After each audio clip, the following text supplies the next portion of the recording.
We really wanted to show that visual culture isn't just something that students encounter in museums. It's a living, breathing thing all around us every day. We wanted to get students to think about this visual culture from a theoretical level, and that's why we talk about a range of different theories in lectures,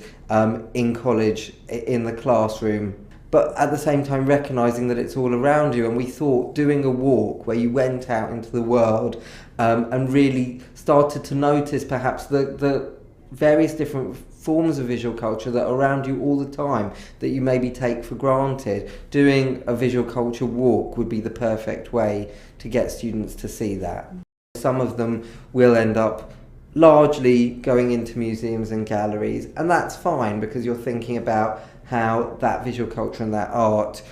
is presented to you as part of an institution. But some of the students do get really excited about all of the different kinds of street art, the graffiti art that surrounds us. If you're living in a place like London, and especially many of them, live in East London, come to college in the West End, and in all of these areas there are so many different kinds of visual culture around us all the time, and I think some of them do really respond to that well and do get really excited about that. And I think they also, because the students come from such a wide range of backgrounds and different countries and so on, and because London is such a multicultural city, they do end up finding things that relate to their own backgrounds even in these surroundings. If you want to plan a visual culture walk yourself, I think the most important thing is to sit down and prepare a kind of path that students could take. I don't think you should leave them completely to their own devices, but neither should this path be extremely rigid. So it's a path that kind of outlines the area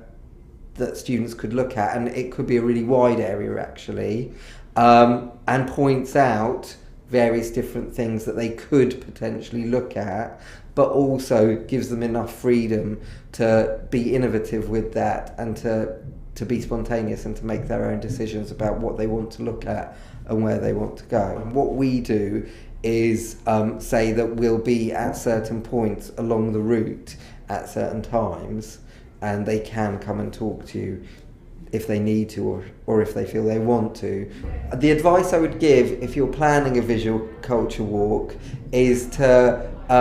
have a really strong outline in your mind of what you want students to do, but also leave enough space for students' own creativity and for them to make their own choices. And I think if you're just going out there to do a visual culture walk yourself, my best advice would be to keep your eyes open and keep your mind open and challenge yourself about your own preconceived ideas about what counts as visual culture, and